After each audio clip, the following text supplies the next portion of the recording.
I'm back again. The final text that I would go to is Luke. This is my favorite. This is my favorite text.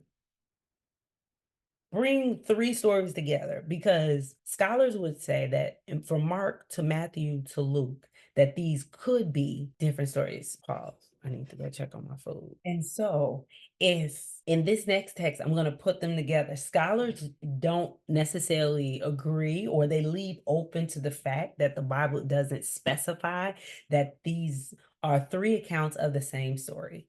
I think there are three accounts of the same story because if they all paint the picture of Jesus coming into a house filled with men who are Pharisees, the disciples are there, and then a woman enters the room.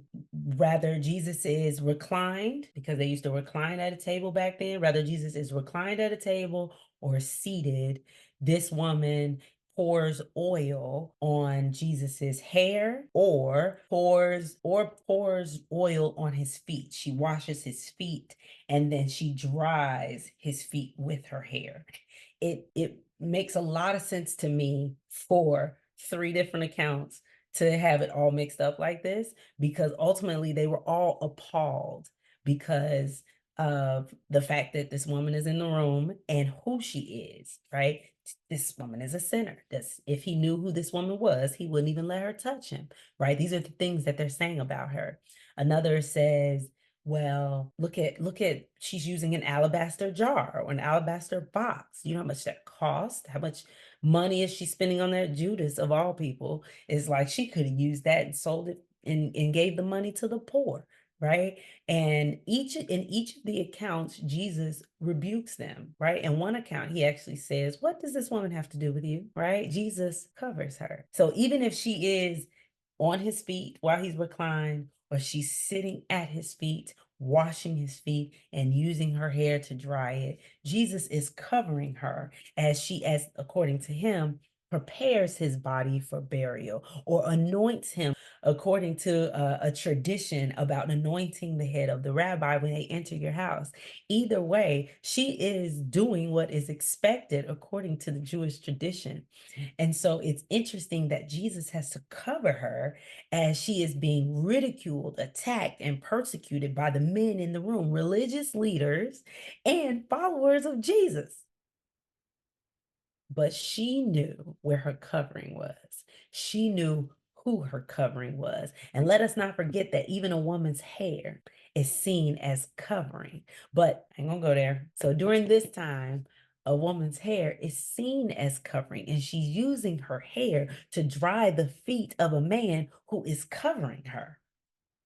That is why covering is so important. And adding to that, what is the cost to receive this covering? What is the trade-off? What is expected of us daughters that we receive this covering? And when I say covering, I want to expand your thinking again, taking it back to what I mentioned in the beginning. If God is the cover, if man is the cover, right? And let's use cover. Let's use today's language to simplify what covering is. In each of these texts, we've seen covering look like protection. We've seen covering look like provision. We've seen covering look like legacy, preservation. Ooh, preservation, right? In the story in Genesis, God's they covered the covering of with the leaves, and then the covering with the animal skin was a covering of their vulnerability,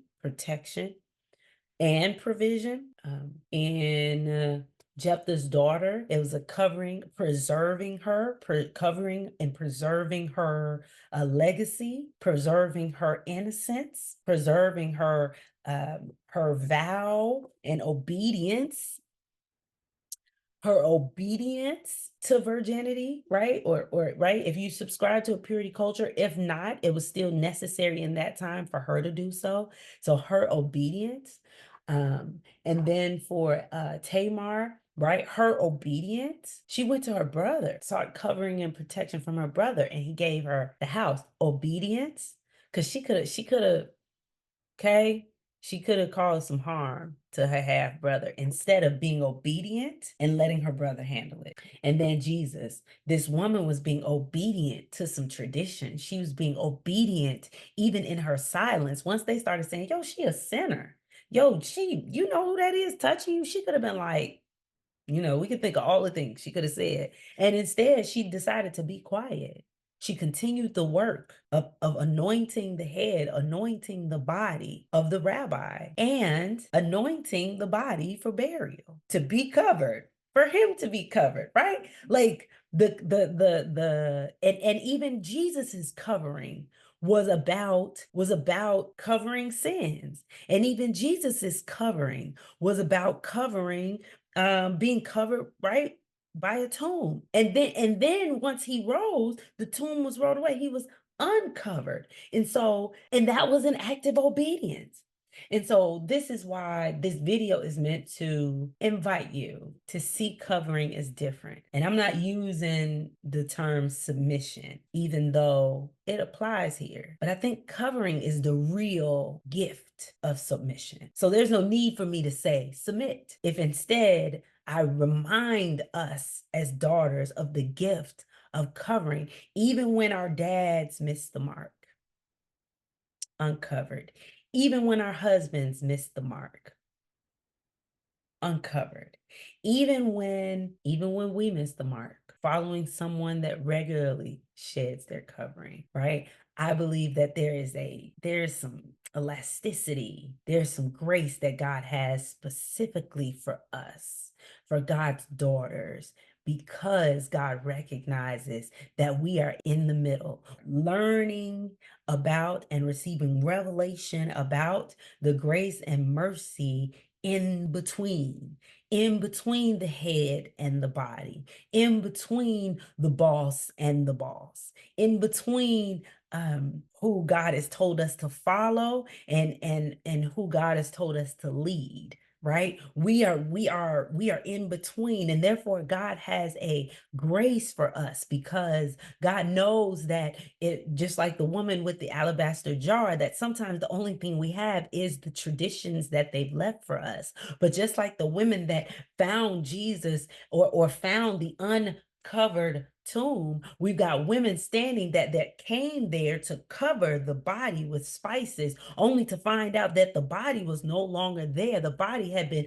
liberated from its cover. And so thus the women were also being introduced to a new cover. But there was grace and mercy there, because according to many men, women were not worthy of such a calling. And yet God allowed women to be in that space. And so now I'm imploring, and I am inviting, and I'm empowering women and daughters today to see that God has a special place and a special grace for us in the middle, because God recognized that the only way that God could bring change and shifts was to change the middle, because the middle was where we hold the tension between the old and the new, the tension between the unborn and the newborn, the tension between that which is traditional and that which is liberated, the cage and the liberation. We hold the tension of that. And so God says, I recognize, my daughters, that you have to be a little bit more flexible. There has to be some elasticity. Even your wombs are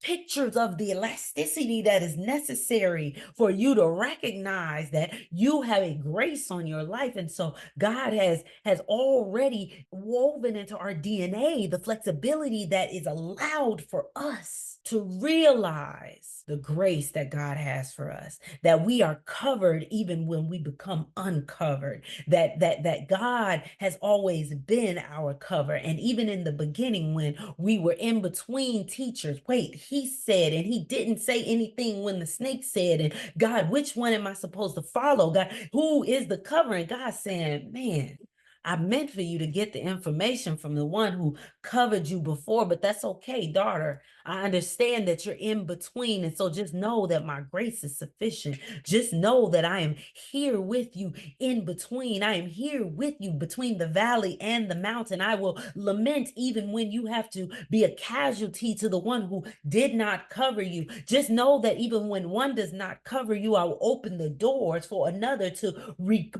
for you to reclaim that covering. And so the way for us to access that covering, the way for us to recognize where the light is from one dark room to another, the way for us to recognize the transition from one covenant to another is through our obedience. Right. If we jump off of the track of obedience, then we won't make it to the connecting. We won't get to the connection. And so this is not a beating us over our heads about being doing right and make sure you right. We already know what happens, the dangers of not covering up. We run into people, brothers like like Amnon. We run into snakes who regularly strip off their covering. We come across men and rooms of men that determine that we are in here doing things and acting outside of what was deemed appropriate. And yet God is saying, I have already covered you. Don't worry about them. And so that's why it is our call, if anything, to make sure that we show up blameless. And so again, when I take us back to the types of women that are seeking to lead us today, or the type of women that the industry, music industry, fashion industry would tell us how we should show up in spaces, that the best thing for us to do is to make sure that we are walking in line with our covering. Purity culture, all those things that make your skin crawl, do if you start to align yourself with your covering, then for some reason you'll start to realize that you see the value in your vulnerability. You see the value in your own sensibilities. And so you desire yourself not to be seen in a certain light. You desire yourself to be treated in a certain type of way. That way, rather somebody approves or disapproves, your covering will do the work. Rather someone agrees with or chooses to honor the boundaries that you have set in place, your covering will do the rest of the work.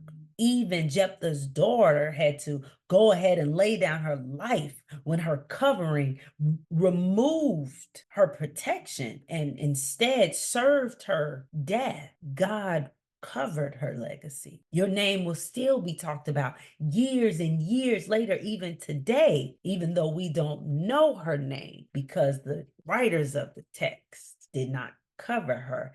God still said, because of you, your daddy will be remembered. You are his covering. You connected him back to the covering. But I think it's important, just like in Titus, in the book of Titus, where did I say that? Oh, I say that.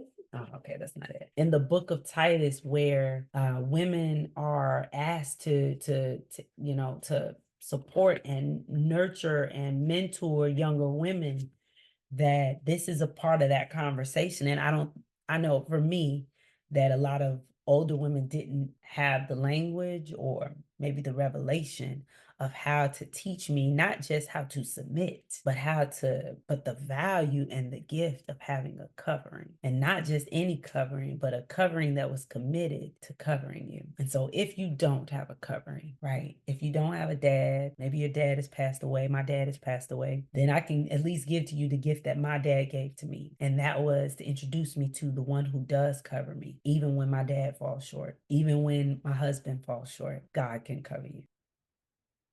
I pray that this helps somebody.